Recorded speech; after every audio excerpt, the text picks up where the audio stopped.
Assalamualaikum warahmatullahi wabarakatuh. Perkenalkan, nama saya Yola Larissa dengan NIM 214106001. Mohon izin kepada Pak Iko sebagai dosen pengampu dan Mbak Nina sebagai tutor. Pada video ini, saya akan mempresentasikan hasil dari tugas membuat kontrak konvensional yang telah ditugaskan sebelumnya dalam mata kuliah penyusunan kontrak. Di sini saya membuat kontrak sendiri berupa minuta akta, yaitu perjanjian penggabungan usaha antara PT Surveyor Jaya dan PT Bushimaru Forestry Indonesia yang merupakan anak perusahaan dari badan usaha, yaitu PT Bushimaru Forestry yang berasal dari Jepang. Dalam hal ini, kedua perusahaan telah mempunyai kesepakatan untuk melakukan merger dengan membentuk perusahaan baru. Hal ini bertujuan untuk efisiensi bisnis dari perusahaan berikut. Baiklah, saya akan menjelaskan hasil kerja saya berdasarkan struktur kontrak yang telah dipelajari sebelumnya. Yang pertama yaitu judul yang mencerminkan substansi serta nomor kontrak. Saya memutuskan untuk membuat kontrak yang berjudul Perjanjian Penggabungan Usaha dengan nomor kontrak sebagai berikut. Kemudian yang kedua yaitu pembukaan atau opening yang berisi kalimat pembuka eh, berupa tanggal dibuatnya perjanjian. Dalam hal ini, kontrak dibuat pada hari Jumat tanggal 26 April 2024, yang dimulai pada pukul 13 waktu Indonesia bagian Barat, di hadapan notaris yang dihadiri oleh saksi-saksi dan nama-nama yang disebut pada akhir akta. Kemudian bagian ketiga yaitu adalah komparisi atau para pihak. Bagian ini memuat unsur identitas, kecakapan, dan kewenangan bertindak. Nah, dalam hal ini, itu para pihak terkait bertindak untuk dan atas nama perseroan. Yang pertama ada Bidi Fahilmi Pratama, bertindak sebagai Direktur Perseroan Terbatas dari PT Surveyor Jaya. Atau yang selanjutnya disebut Puja sebagai pihak pertama. Dan yang kedua ada Kemas Dharma Rivaldi sebagai Direktur dari PT Bushimaru Forestry Indonesia. Yang selanjutnya disebut dengan Bufori sebagai pihak kedua. Puja dan Bufori secara bersama-sama disebut sebagai para pihak. Kemudian bagian keempat yaitu adalah premis atau pertimbangan. Bagian ini berisi keterangan awal dari sebuah kontrak atau merupakan latar belakang kontrak itu dibuat dalam bentuk statement of fact, yaitu penyajian fakta-fakta, bukan berbentuk opini.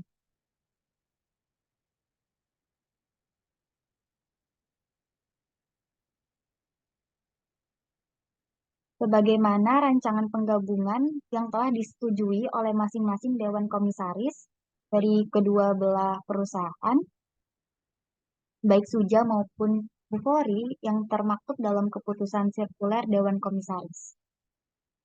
Dan tertanggal 1 Januari 2024.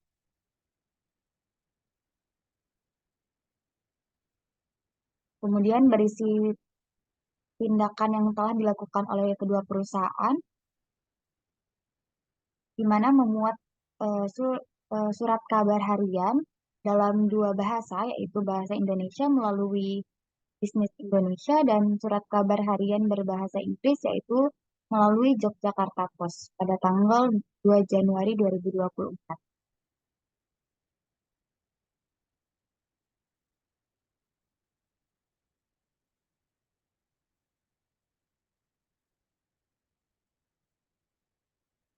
Kemudian juga telah diketahui bahwa dalam rapat umum pemegang saham luar biasa, Suja dan Bufori itu telah menyetujui rancangan penggabungan dari konsep akta penggabungan sebagaimana yang telah dinyatakan dalam RUPSLB tersebut, yang tertanggal 23 Februari 2024. Nah, kemudian bagian selanjutnya yaitu adalah isi perjanjian, di mana dalam bagian ini itu memuat pokok dalam suatu perjanjian yang mencakup tentang ketentuan dan persyaratan atau terms and conditions. Pada bagian ini, itu memuat empat hal: klausula definisi, klausula transaksi, klausula spesifik, dan klausula ketentuan. Nah, di dalam isi perjanjian ini juga itu memuat pasal-pasal perjanjian yang menggambarkan dan menegaskan kondisi dan informasi tentang apa saja yang disepakati, baik secara eksplisit maupun implisit. Nah, di sini dalam isi perjanjian yang memuat pasal-pasal perjanjian ini, saya mencantumkan ada 14 pasal. Yang pertama ada pasal 1, yaitu definisi. Terdapat berbagai definisi, yaitu mulai dari akta penggabungan, aktiva dan pasiva, hari kerja, neraca kehidupan, JK, penggabungan, rancangan penggabungan, BUFOR, yaitu perusahaan induk dari yang berasal dari Jepang, surat pernyataan efektif penggabungan dari OJK, serta tanggal efektif penggabungan. Nah, kemudian pasal 2 itu penggabungan, di mana Suja dan Bufori telah setuju dan bersepakat untuk melakukan penggabungan, dan untuk itu Bufori sepakat untuk bergabung ke dalam Suja dan Suja sepakat untuk menerima penggabungan Bufori sesuai dengan persyaratan dan ketentuan yang termaktub dalam akta penggabungan. Hal ini mengacu pada rancangan penggabungan dan konsep akta penggabungan, sebagaimana ketentuan anggaran dasar Suja dan Bufori serta peraturan perundang-undangan yang berlaku. Untuk lebih lanjut, ada pasal 3, pengalihan aktiva, pasiva, dan aktivitas usaha. Kemudian ada pasal 4, hubungan kerja dengan karyawan. Pasal 5, ada tindakan-tindakan sebelum tanggal efektif penggabungan. Ada berupa pengumuman, persyaratan menurut ketentuan pasar modal, persyaratan menurut ketentuan perbankan, dan pengajuan ke Menteri Hukum dan Hak Asasi Manusia. Kemudian ada pasal 6, yaitu permodalan perusahaan hasil penggabungan. Nah, di sini itu terdapat modal dasar, modal ditempatkan, dan modal disetor. Itu baik dari Suja maupun Bifori.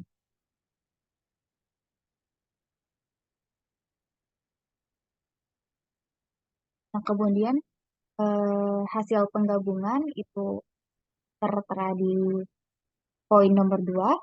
Kemudian pasal 7 itu Dewan Komisaris dan Direksi, sebagaimana susunan Dewan Komisaris dan Direksi yang terbaru setelah penggabungan perusahaan dilakukan, termasuk gaji, tunjangan, dan manfaat lainnya. Kemudian ada pasal 8, yaitu berlakunya penggabungan, di mana penggabungan antara Suja dan Bufori yang diuraikan dalam akta penggabungan ini akan berlaku dan terhitung sejak tanggal efektif penggabungan.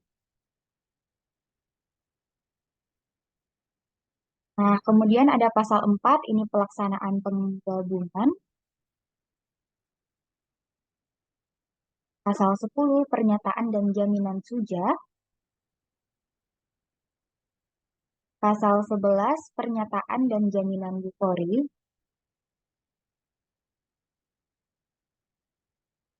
Kemudian ada pasal 12, pembatalan kesepakatan penggabungan dan akibatnya, yaitu dapat dilakukan dengan cara membuat dan menandatangani suatu perjanjian atau pernyataan pembatalan atas kesepakatan pembangunan penggabungan yang dinyatakan dalam akta penggabungan ini, atau mengirim pemberitahuan tertulis mengenai pembatalan atau pernyataan batal terhadap kesepakatan penggabungan kepada pihak yang lain ke alamat dan menurut cara yang ditetapkan dalam pasal 13 akta penggabungan ini.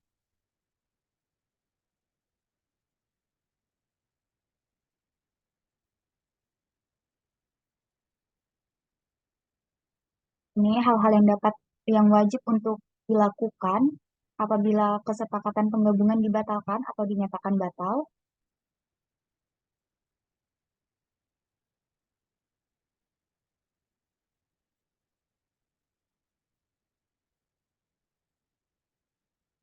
Nah, apabila terjadi peristiwa di bawah ini, yakni izin usaha Bu Polri atau Suja dicabut atau dinyatakan tidak berlaku oleh instansi yang berwenang, dan Bu Polri atau Suja dibubarkan baik berdasarkan keputusan RUPSLB atau atas perintah atau keputusan pengadilan yang berwenang. Mengenai pembatalan atau pernyataan pembatalan terhadap kesepakatan penggabungan, sebagaimana diuraikan di atas, para pihak mengecualikan keberlakuan dari ketentuan dalam pasal 1266 BW sepanjang keputusan pengadilan dibutuhkan untuk mengakhiri akta penggabungan ini sesuai dengan ketentuannya. Kemudian ada pasal 14 yaitu pemberitahuan.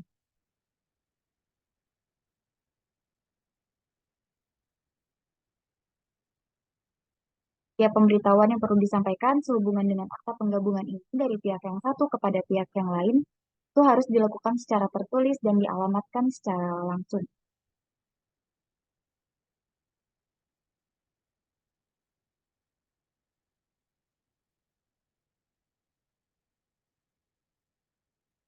Kemudian ada pasal 14 yang memuat ketentuan lain, yaitu seperti bahasa resmi perjanjian, di mana akta penggabungan ini dibuat dalam bahasa Indonesia, penambahan, pengurangan, dan perubahan. Kemudian ada perjanjian satu-satunya, akta penggabungan ini dan rencana penggabungan adalah satu-satunya perjanjian yang mengatur mengenai penggabungan antara Suja dan Bukori yang berlaku dan mengikat di antara para pihak dalam akta penggabungan. Kemudian ada kemandirian suatu ketentuan, ada keterlambatan melaksanakan hak, di mana setiap keterlambatan atau kelalaian oleh salah satu pihak untuk atau dalam melaksanakan suatu atau sebagian dari hak dan wewenangnya yang tercantum dalam akta penggabungan ini tidak dapat dianggap atau bukan merupakan suatu yang seperti penyampingan dari hak dan wewenang tersebut atau hak dan wewenang lain yang tercantum dalam akta penggabungan. Kemudian ada kerahasiaan informasi, ada kuasa untuk memberitahukan atau mendaftarkan peralihan hak sejak tanggal efektif penggabungan. Bagaimana berikut, kemudian ada kuasa tidak dapat dicabut kembali, kewajiban Bu Polri sebagai perseorangan yang menggabungkan diri, di mana Bu Polri wajib melakukan semua tindakan atau perbuatan berupa apapun, atau membuat menandatangani, menyerahkan semua surat, dokumen, atau akta berupa apapun yang secara wajar dapat diminta oleh Suja untuk dan dalam rangka melaksanakan penggabungan yang termaktub dalam akta penggabungan ini. Dan Bu Polri wajib memelihara, mengurus, dan mempertahankan aktiva dan pasiva Bu Polri sebaik-baiknya sampai dengan tanggal efektif penggabungan. Kemudian ada hukum yang berlaku, itu berdasarkan hukum negara Republik Indonesia. Kemudian ada domisili hukum,